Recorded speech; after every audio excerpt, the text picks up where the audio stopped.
Hello students, my name is Virendra Bura और आज हम अपना केमिस्ट्री का 11th का फर्स्ट चैप्टर स्टार्ट करने जा रहे हैं, that is mole concept. Basically physical chemistry का ये सबसे बेस है। इसके बिना फिजिकल केमिस्ट्री बिल्कुल अधूरी है। हर चैप्टर में मोल का यूज आएगा, चाहे आप आगे गैसियस स्टेट करोगे, चाहे केमिकल इक्विलिब्रियम करोगे। सो इस चैप्टर के यूजुअली बच्चों के कंसेप्ट्स बड़े वीक रहते हैं। इसको हम बिल्कुल बेसिक से जीरो से स्टार्ट करेंगे और फिर आगे लेवल को अप करते जाएंगे। सो इसको मोल कंसेप्ट को स्टार्ट करने से पहले कुछ बेसिक टर्म्स है जिनका बार बार यूज आएगा। बात करते हैं हम लोग। फर्स्ट टर्म हमारे पास आती है, दैट इज मैटर। मैटर आपने पढ़ा है वैसे तो। मैटर होता क्या है? Anything which occupy space and has mass is known as matter. कोई भी चीज जिसने स्पेस को ऑक्यूपाई किया हुआ है और जिसका कुछ भी मास है, मार्कर मेरे हाथ में है, ये बोर्ड हमारे पास है, या कोई भी चीज, एयर जो भी है, so that is a matter. So matter basically दो तरीके का, विजिबल और इनविजिबल। विजिबल के अंदर जो भी चीज हमें दिखाई दे रही है, हर किसी का कुछ ना कुछ मास है, स्पेस को उसने ऑक्यूपाई किया हुआ है, सो वो एक तरीके से मैटर में आएगा। अब बात करते हैं इनविजिबल मैटर की। इनविजिबल एयर है हमारे पास। एयर का ने स्पेस को तो ऑक्यूपाई किया ही हुआ है, हमें पता है। उसके साथ साथ अगर इसको किसी सिलेंडर में डालें तो इसका कुछ ना कुछ वेट भी आ जाएगा। सो ये एक तरीके से इनविजिबल मैटर हम कह सकते हैं। सो मैटर की डेफिनेशन लिखेंगे, anything which occupy space, anything which occupies space and has mass is known as matter.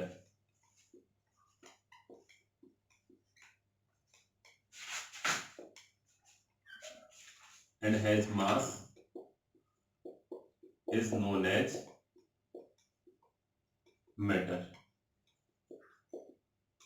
Although ये आपने पढ़ा हुआ है बट इसका कुछ ना कुछ यूज आएगा, इसलिए इसको थोड़ा सा डिस्कस कर रहे हैं।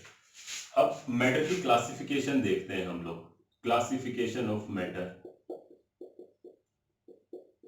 Classification of matter.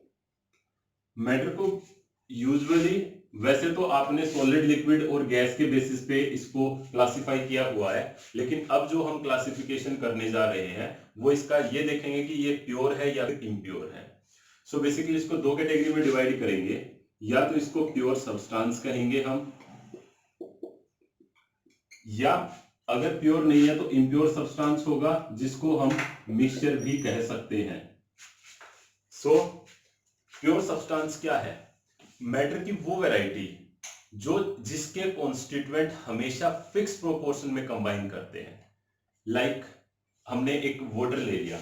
वाटर के अंदर अगर हम देखें तो हमारे पास, हम कह सकते हैं कि वाटर के अंदर हाइड्रोजन और ऑक्सीजन, चाहे वाटर को किसी भी सोर्स से हम ऑब्टेन कर ले, कोई भी सोर्स, जैसे या तो हमें नेचर से मिल जाए या किसी केमिकल रिएक्शन से हमें ये ऑब्टेन हो जाए, तो कहीं से भी हमें ऑब्टेन होगा, तो वाटर के अंदर जब भी हाइड्रोजन और ऑक्सीजन कंबाइन करेंगे उनका हमेशा फिक्स प्रोपोर्शन आएगा। मींस बाय मास अगर मैं कहूं 2 पार्ट्स ऑफ हाइड्रोजन कंबाइन करेंगे 16 पार्ट ऑफ ऑक्सीजन के साथ, सो हमेशा वो पार्ट फिक्स ही आएगा। Means 2 part of hydrogen will always combine with 16 part of oxygen.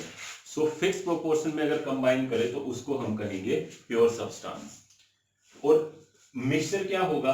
Mixture के अंदर एक मेन टर्म आती है, जो कॉन्स्टिट्यूएंट जिससे ये मिलके बना है, they can combine in any proportion. Like water में मैंने अल्कोहल को मिला लिया, मैं 4 पार्ट्स में 5 पार्ट्स मिक्स कर सकता हूं, 4/4 मिक्सिंग कर सकता हूं। मींस हमारी जो मिक्सिंग यहाँ हो सकती है वाटर और अल्कोहल की, कोई जरूरी नहीं है कि भाई 5 ग्राम 5 ml अल्कोहल के अंदर मैं 10 ml ही वाटर डालूंगा। हो सकता है मैं 5 ml में 20 ml डाल दूं, 30 ml डाल दूं। मीन्स जिन कॉन्स्टिट्यूएंट से मिलके बना है उनका कंपोजिशन अगर फिक्स नहीं हो, एनी प्रोपोर्शन हो, देन इट इज मिक्सचर और इम्प्योर सब्सटेंस। और अगर वो फिक्स प्रोपोर्शन में कंबाइन करे तो हम उसको क्या कहेंगे भाई? Pure substance. So pure substance के बारे में बस बेसिक लिख लो। यहां क्या लिख सकते हैं हम लोग प्योर सब्सटेंस में? Constituent always combine in fix proportion. Constituents always combine in fixed proportion. By mass कह सकते हैं हम लोग। मिक्सचर के अंदर क्या कहेंगे, constituent can combine in any proportion, constituents can combine in any proportion. So main जो टर्म यहां पर इंपॉर्टेंट है that is any proportion, proportion. So underline कर रहा हूं मैं यहां पर कि भाई यहां पर एनी प्रोपोर्शन इंपॉर्टेंट टर्म है और यहां पर फिक्स प्रोपोर्शन इंपॉर्टेंट टर्म है। अब हम इसकी प्योर सब्सटेंस की एग्जांपल हमारे पास क्या आ जाएगा, इसका वाटर इसका एग्जांपल आ जाएगा। इसका क्या आ जाएगा, अल्कोहल इन वाटर आ जाएगा, दैट इज अ मिक्सचर। अब इनकी फर्दर कैटेगरी क्या देखेंगे, प्योर सब्सटेंस की दो कैटेगरी है जिसमें इसको डिवाइड करते हैं, या तो ये एलिमेंट हो सकते हैं या फिर ये कंपाउंड हो सकता है। ऐसे ही मिक्सचर की भी दो कैटेगरी है, मिक्सचर कैन बी होमोजीनियस और हेट्रोजीनियस। होमोजीनियस मिक्सचर और हेट्रोजीनियस मिक्सचर, हेट्रोजीनियस मिक्सचर। अब देखिए एलिमेंट क्या होगा, एलिमेंट वो प्योर सब्सटेंस को एलिमेंट बोलेंगे जिसमें सिर्फ वन काइंड ऑफ एटम होंगे, then it is known as element. Like H2 हमारे पास एलिमेंट हो गया। और कंपाउंड किसको बोलेंगे, जिसमें एक से ज्यादा तरह के एटम होंगे, लाइक H2O। H2O में हाइड्रोजन और ऑक्सीजन एक से ज्यादा टाइप ऑफ एटम है, देन इट इज कंपाउंड। सो हम कह सकते हैं यहां पर एलिमेंट में क्या स्पेसिफाई कर सकते हैं हम, made up of only one kind of atom, made up of only one kind of atom, one kind of atoms। Example क्या आ जाएगा इसका, एग्जाम्पल हम कह सकते हैं इसका like N2O2 P4, N2O2 P4 etcetera. देखो यहां सिर्फ नाइट्रोजन से मिलकर बना है, इसमें सिर्फ ऑक्सीजन के एटम है, इसमें सिर्फ फास्फोरस के एटम है, only one kind of atom, one atom नहीं बोला भाई, one kind of atom, then it is element. Compound के अंदर क्या आ जाएगा हमारे पास, made up of more than one kind of atom. So यहां कंपाउंड में made up of more than one kind of atom, more than one kind of atom. Example क्या आ जाएगा इसका, इसका एग्जाम्पल हम कह सकते हैं एग्जाम्पल H2O। H2O में क्या है हमारे पास, हाइड्रोजन भी है और ऑक्सीजन भी है, एक से ज्यादा तरह के एटम है, then it is a compound. CO2, CO2 भी इसी के अंदर आ जाएगी। सो ये हमारे पास आ जाएंगे भाई। सो ये कैटेगरी थी प्योर सब्सटेंस जिसके बारे में हमने अभी डिस्कस किया है। अब मिक्सचर के बारे में मैंने आपको बताया, मिक्सचर क्या होगा, जिसमें constituent can combine in any proportion, then it is known as mixture. अब मिक्सचर दो तरीके का है, homogeneous mixture, heterogeneous mixture. So अब इसके बारे में डिस्कस करते हैं। मिक्सचर की दो कैटेगरी हैं, वन इज होमोजीनियस मिक्सचर,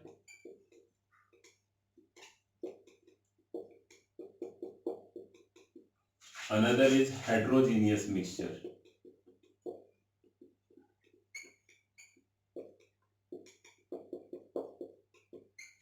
अब होमोजीनियस मिक्सचर क्या होगा, होमोजीनियस मिक्सचर, होमो का मतलब है uniform, one kind. So homogeneous mixture के अंदर होगी uniform composition throughout mixture. So अगर यूनिफॉर्म कंपोजिशन हो throughout mixture, then it is homogeneous mixture. Hetero का मतलब होता है different, different means non uniform composition, इसमें होगी नॉन यूनिफॉर्म कंपोजिशन। अब इस बात का क्या मतलब है, एक एग्जांपल से समझते हैं हम लोग इसको। एक एग्जांपल लिया हमने, एग्जांपल लिया अल्कोहल इन वाटर। अब देखो अल्कोहल इन वाटर को, वाटर में अगर हमने अल्कोहल को ऐड किया, सो आप सैंपल चाहे ऊपर से लो, चाहे थोड़ा नीचे से लो, चाहे मिड से लो, आप देखोगे यूनिफॉर्मली मिक्स हो रखा है। So it is a homogeneous mixture. Heterogeneous mixture में क्या होगा?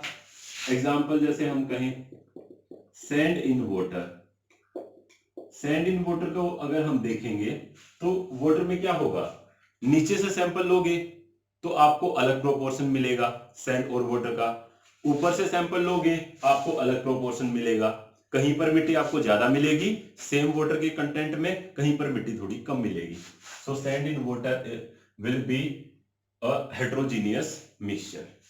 सो ये मिक्सचर की वैरायटी थी भाई, homogeneous, homo means uniform composition throughout mixture, और अगर नॉन यूनिफॉर्म कंपोजिशन है then it will be heterogeneous. अब हम आगे बढ़ते हैं। नेक्स्ट एक टर्म आती है हमारे पास, दैट इज एटम, और उसके बाद हम डिस्कस करेंगे थोड़ा सा मॉलिक्यूल के बारे में। सो देखिए व्हाट इज एटम। एटम के बारे में हम एक बात कह सकते हैं भाई सिंपल सी, कि एटम मैटर की वो सबसे छोटी फॉर्म है that take part in chemical reaction. Means although इसकी एक और डेफिनेशन है, मैटर की वो सबसे छोटी यूनिट जिसको फर्दर डिवाइड नहीं कर सकते, which is indivisible, that is known as atom. But ज्यादा अच्छे से रहेगा वो सबसे छोटी यूनिट जो केमिकल रिएक्शन में टेक पार्ट करती है, दैट इज एटम। ये भी इसकी डेफिनेशन है भाई। सो इनडिविजिबल का क्या मतलब है, इसका यहां पर जो ये सेंस है इनडिविजिबल, इसका मतलब है कि भाई हम कह सकते हैं उसके अंदर कोई बॉन्ड नहीं है। डिवाइड तब कर सकते हैं हम उसको जब उसके अंदर बॉन्ड को हम ब्रेक कर सके। अगर कोई बॉन्ड ही नहीं है, अकेला है, फ्रीली एग्जिस्ट करे ना करे उस बात से मतलब नहीं है, वो एटम के अंदर क्या होगा, सबसे छोटी यूनिट होगी, उसका फ्री एग्जिस्टेंस हो या ना हो। सो राइट डाउन एटम, क्या लिख सकते हैं, it is smallest particle of matter that take part in chemical reaction, chemical reaction and is indivisible, and is indivisible. Example जैसे H एटम, ये देखिए कोई बॉन्ड ही नहीं है, क्या डिवाइड करेंगे हम, ऑक्सीजन एटम O गैस की फॉर्म में लिख दिया हमने, ये गैस इस फॉर्म में है, नाइट्रोजन गैस। सो एटम जब भी हम स्पेसिफाई करेंगे अकेला आएगा भाई, H2 की फॉर्म में नहीं आएगा, O2 की फॉर्म में नहीं आएगा, अकेला अगर आए then it is known as atom. Then हम बात करते हैं मॉलिक्यूल, ये बड़ी इंपॉर्टेंट टर्म है भाई, मॉलिक्यूल। मॉलिक्यूल के बारे में अगर हम कहें, it is smallest variety of matter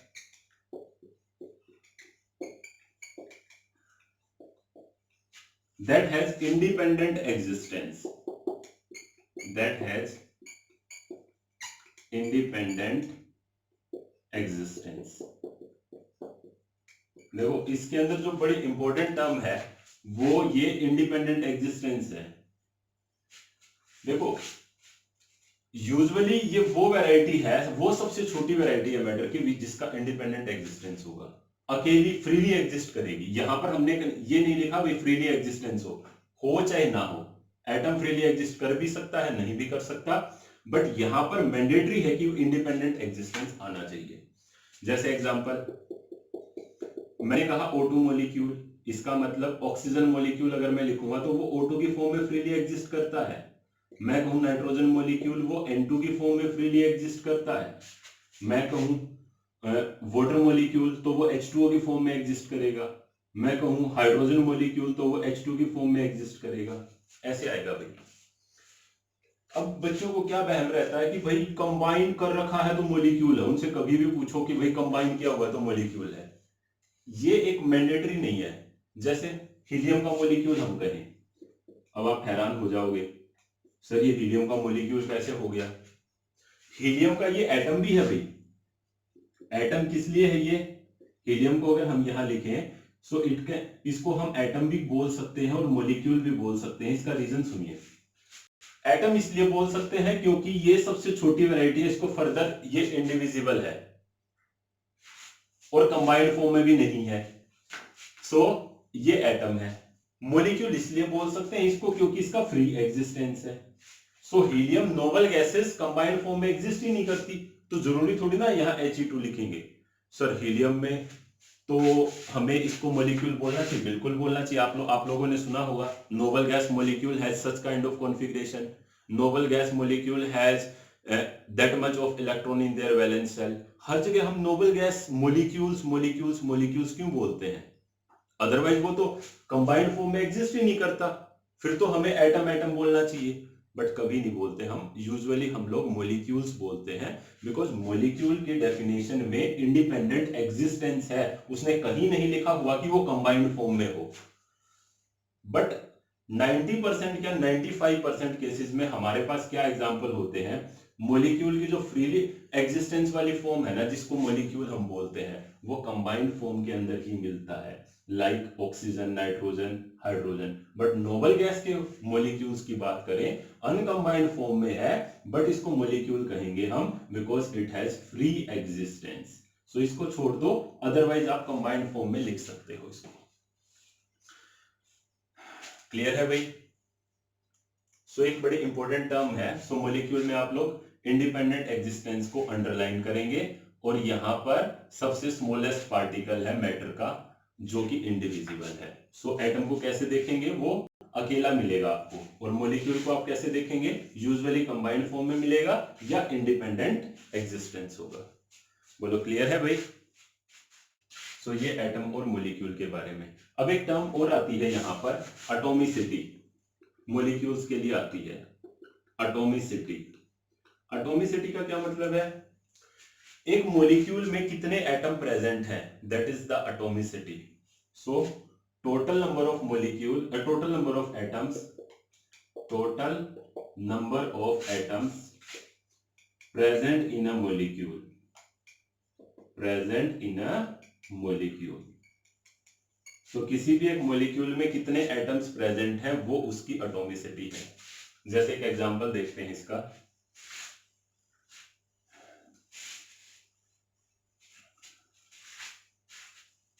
एक एग्जांपल हम इसका करें तो हमारे पास एग्जांपल मैंने लिखा N2O2 P4 CO2।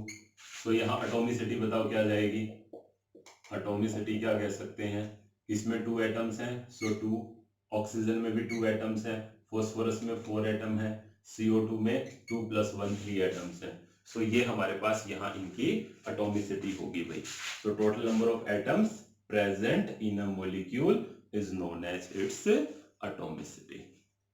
बोलो क्लियर है भाई। सो ये कुछ बेसिक टर्म्स थी जिसके बारे में हमने डिस्कस किया।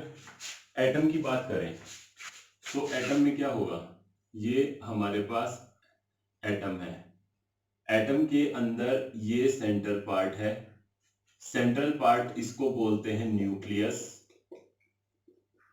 और न्यूक्लियस के अंदर क्या क्या होता है हमें पता है, न्यूक्लियस के अंदर होंगे प्रोटॉन्स एंड न्यूट्रॉन्स, और बाहर ऑर्बिट में घूम रहे होते हैं इलेक्ट्रॉन्स।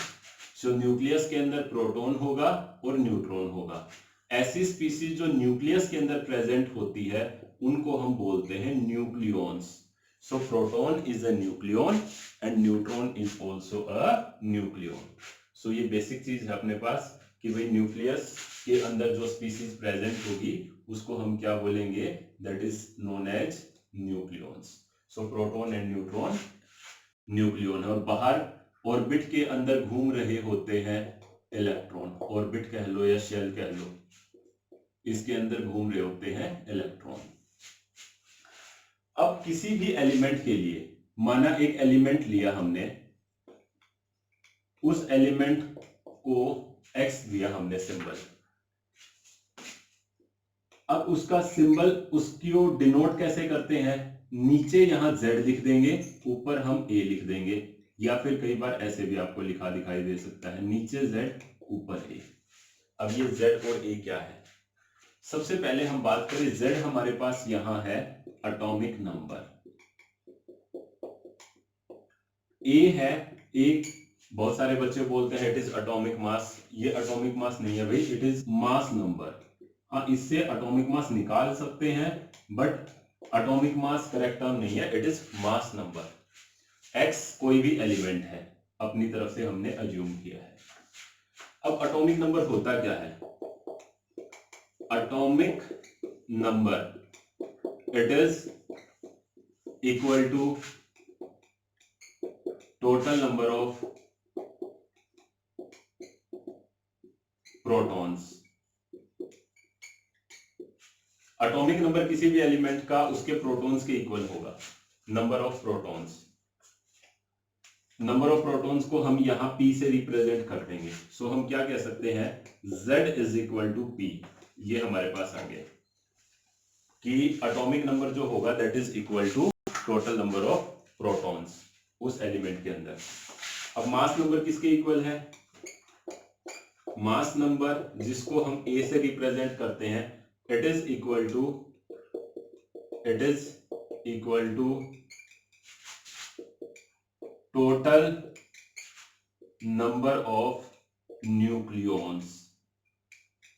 उस एलिमेंट के अंदर कितने न्यूक्लियॉन्स है, न्यूक्लियॉन्स का क्या मतलब है, प्रोटॉन प्लस न्यूट्रॉन। सो यहां से हम कह सकते हैं A is equal to P plus N, because proton is a nucleon, neutron is a nucleon, total number of nucleon बात करेंगे तो प्रोटॉन प्लस न्यूट्रॉन के इक्वल होगा।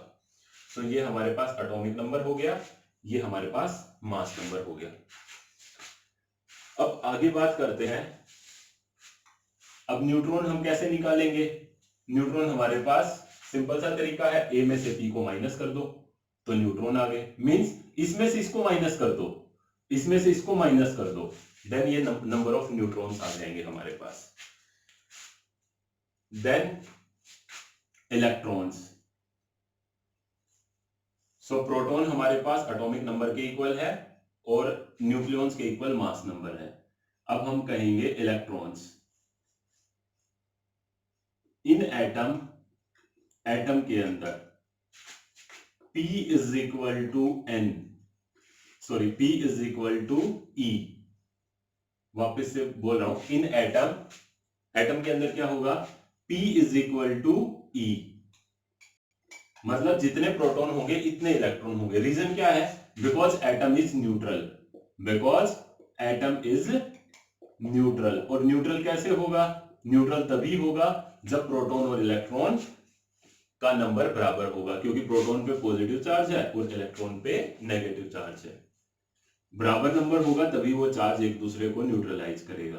बट इन आयोन, आयोन के अंदर बात करें कैटायन और आयन में, एनायन में, तो हम क्या कह सकते हैं, proton is not equal two electron. उसको हम कैलकुलेट करेंगे फिर, जैसे कुछ एक एग्जांपल्स ले लेते हैं। सो ये इसको रब कर रहा हूं भाई मैं, एक दो एग्जांपल्स इसके डिस्कस करते हैं हम लोग। जैसे एग्जांपल हमने लिया फर्स्ट 1H1 हाइड्रोजन का केस लिया। हाइड्रोजन में A किसके इक्वल है, A ऊपर वाली स्पीसीज है, आसमान में जो है, A मींस आसमान से याद रख लो, आसमान में जो है दैट इज A, 1 हो गया।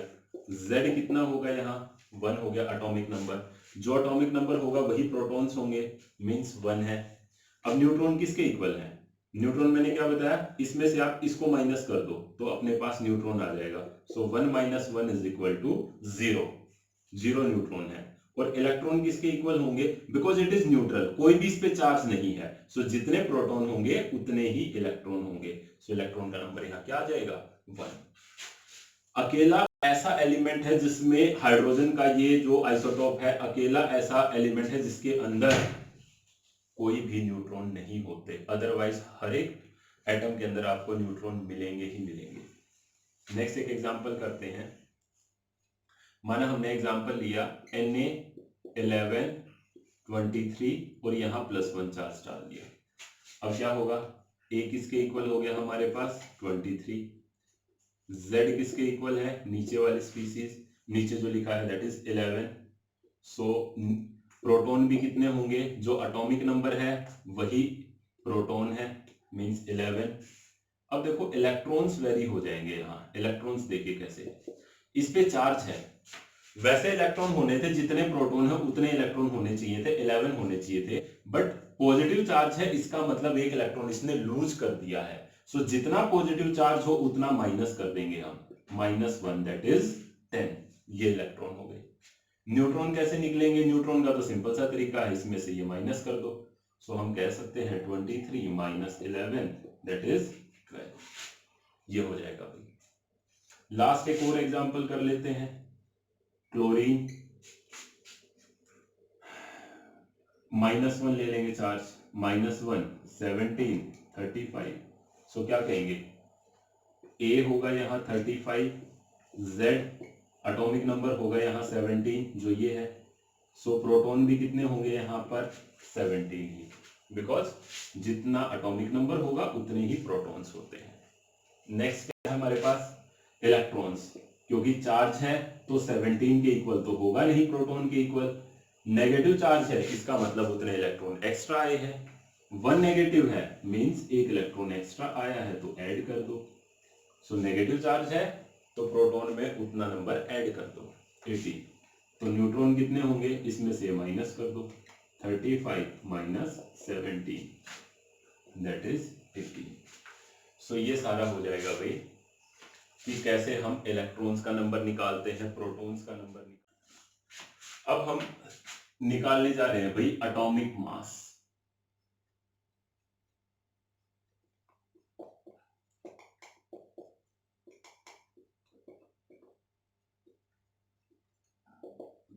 एटॉमिक मास, एटॉमिक मास का क्या मतलब है, mass of one atom of an element, mass of one atom of an element is known as atomic mass, is known as atomic mass।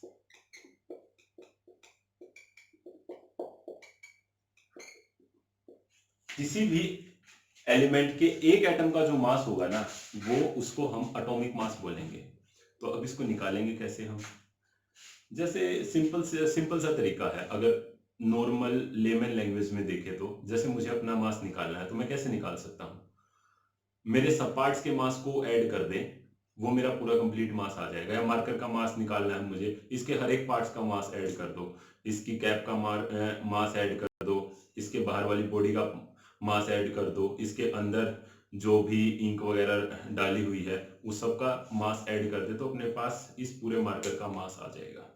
ऐसे ही same atom के अंदर है भाई। एटम किस किस चीज से मिलकर बना है अभी हमने डिस्कस किया था। एटम के अंदर अगर हम बात करें तो एटम के अंदर क्या होगा, एटम के अंदर प्रोटॉन, इलेक्ट्रॉन, न्यूट्रॉन ये होंगे भाई। ये हमने एटम बनाया, एटम के अंदर ये सेंटर पे है न्यूक्लियस, न्यूक्लियस में है प्रोटॉन, न्यूट्रॉन और बाहर होते हैं इलेक्ट्रॉन।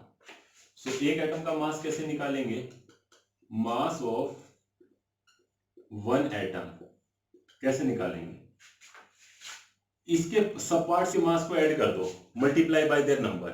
जैसे मैंने बताया कि मेरा मास कैसे निकालूंगा, मेरे एक हाथ का मास मल्टीप्लाई बाय 2 प्लस मेरे एक पैर का मास मल्टीप्लाई बाय 2, बीच वाले पूरे पोर्शन का मास मल्टीप्लाई बाय 1, ऐड कर देंगे तो मेरा मास आ जाएगा या वेट आ जाएगा। ऐसे ही यहाँ पर हम बात करें मास ऑफ वन एटम कैसे निकलेगा, इसके सब पार्ट इलेक्ट्रॉन, प्रोटॉन और न्यूट्रॉन, इनके मास को ऐड कर दे multiply by their number, so अपने पास मास आ जाएगा एक एटम का। सो हम यहां लिख सकते हैं mass of one proton into number of proton, mass of one neutron into number of neutron, mass of one electron into number of electron.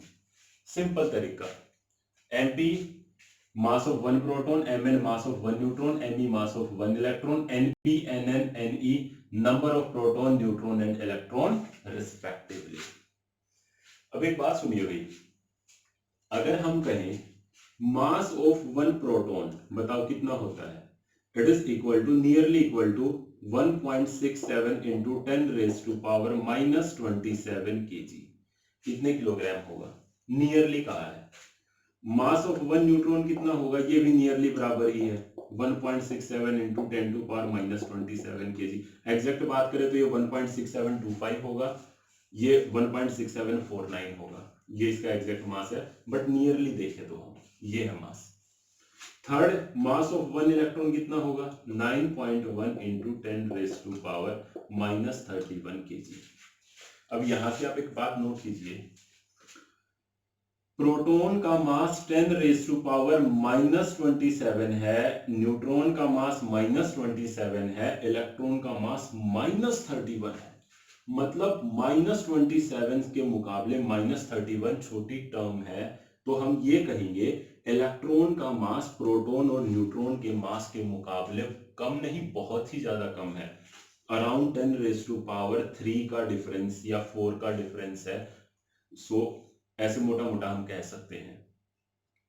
ये सिंपल सी एक ऐसी बात हो गई है कि इस पूरे मार्कर के अंदर अगर मैं बात करूं, जैसे इस पूरे मार्कर का मास निकालना है मुझे, इस मार्कर का मैंने कैसे मास निकाला? हमने कहा भाई इसके सब पार्ट के मास को ऐड कर दो, इसकी बॉडी के पार्ट्स को, इस वाली बॉडी के पार्ट को मास को ऐड कर दो, कैप के पार्ट, कैप के मास को ऐड कर दो, और जो ये निब वगैरह है इसके मास को ऐड कर दो। और इसके बाहर देखो, ये छोटी सी मामूली सी इंक से इसको लिखा हुआ है, एक पतली सी पॉलिथीन के ऊपर, बहुत ही पतली सी माइन्यूट सी पॉलिथीन है, वो इतनी थिन है कि उसके मास को अगर नहीं भी ऐड करेंगे ना इसके अंदर मार्कर में, कोई खास फर्क नहीं पड़ेगा। रीजन क्या है? वो जो पतली सी इंक और पतली सी जो पॉलिथीन है जिसके ऊपर इसको ये नंबरिंग वगैरह लिखी गई है, उसका मास बहुत ही कम है इस पूरे मार्कर के मास के मुकाबले।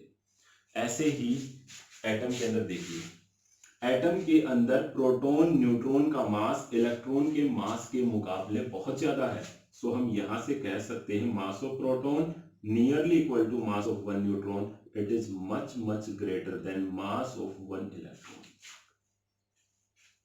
इलेक्ट्रॉन के मास बहुत ही कम है, देखो -31, इतना कम है कि इसके मास को अगर हम ऐड भी नहीं करें ना तो कोई खास फर्क नहीं पड़ेगा, इस टर्म को हम नेग्लेक्ट कर देंगे एडिशन के दौरान, क्योंकि इसको नहीं भी ऐड करेंगे तो कोई खास फर्क नहीं पड़ेगा।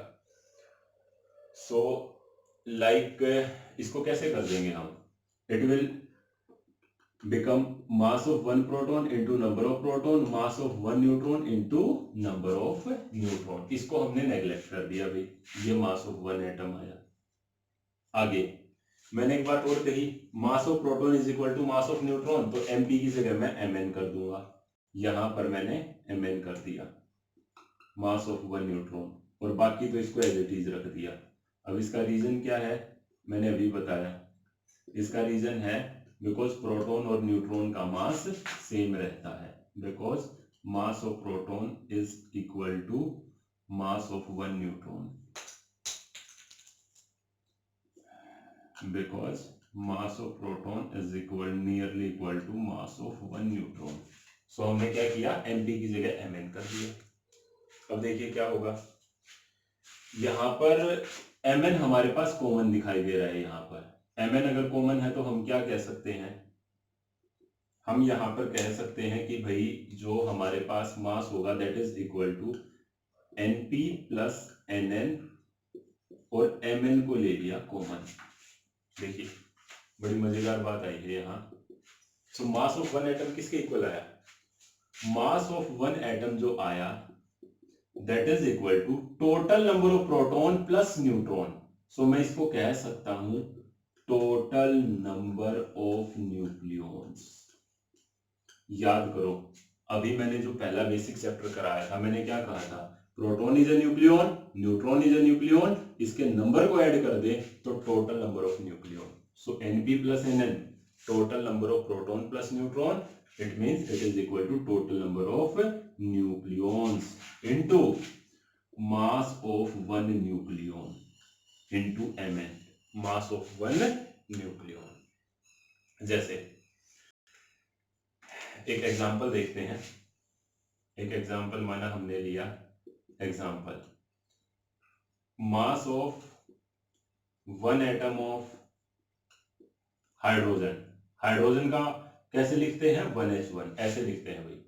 तो ये ऊपर वाली स्पीसीज मास के लिए रिस्पॉन्सिबल है। देखो टोटल नंबर ऑफ न्यूक्लियन ये बताती है, तो टोटल नंबर ऑफ न्यूक्लियन इसमें कितने आए हैं, 1।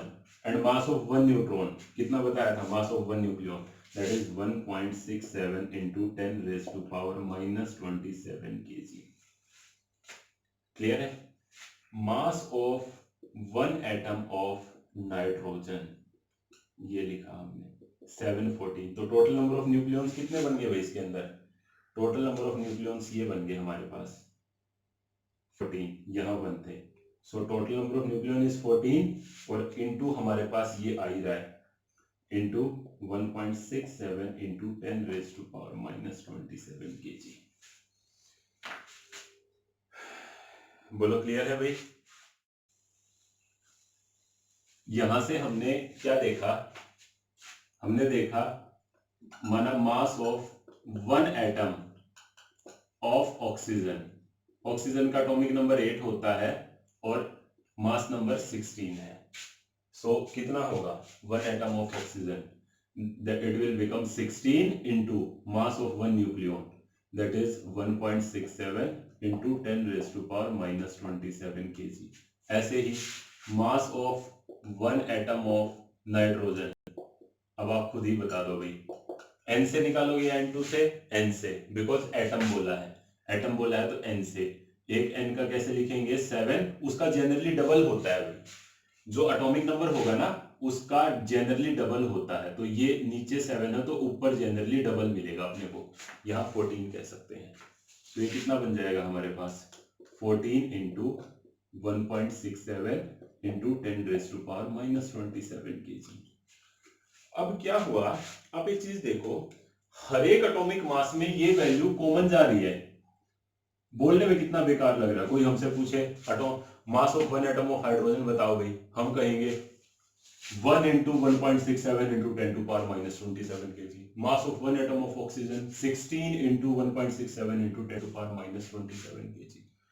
तो ये सोचा भाई, ये बार बार कितना बेकार लग रहा बोलने में, इसको उठा के हमें एक अलग से यूनिट बोल देते हैं। इसको बोल दिया गया 1 AMU। 1 AMU क्या बोला गया, देखो 1 AMU, AMU का मतलब है एटॉमिक मास यूनिट। क्या होता है, कैसे होता है, ये आगे बताएंगे। 1 AMU is equal to 1.67 into 10 raised to power -27 kg जो था, इसको उठा के 1 AMU बोल दिया गया। सो मास ऑफ वन एटम, इससे देखो बोलने में कितना ठीक लगेगा, ये क्या बन जाएगा 16 AMU या फिर 14 AMU। और आजकल AMU को, AMU की क्या फुल फॉर्म बताई है मैंने, atomic mass unit. Atomic mass unit AMU बोल देते हैं इसको, या फिर आजकल इसको यूनिफाइड मास भी बोल देते हैं 1U। U का मतलब है यूनिफाइड मास, ये भी एक ही बात है। सो 1U बोल दो या 1 AMU बोल दो, U मीन्स यूनिफाइड मास। सो ये एक ही बात है, AMU को U भी बोल देते हैं। सो फाइनल बात हमारे पास क्या आई कि भाई एटॉमिक मास जो आया ना, एटॉमिक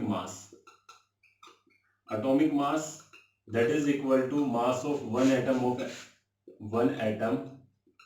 ऑफ एन एलिमेंट,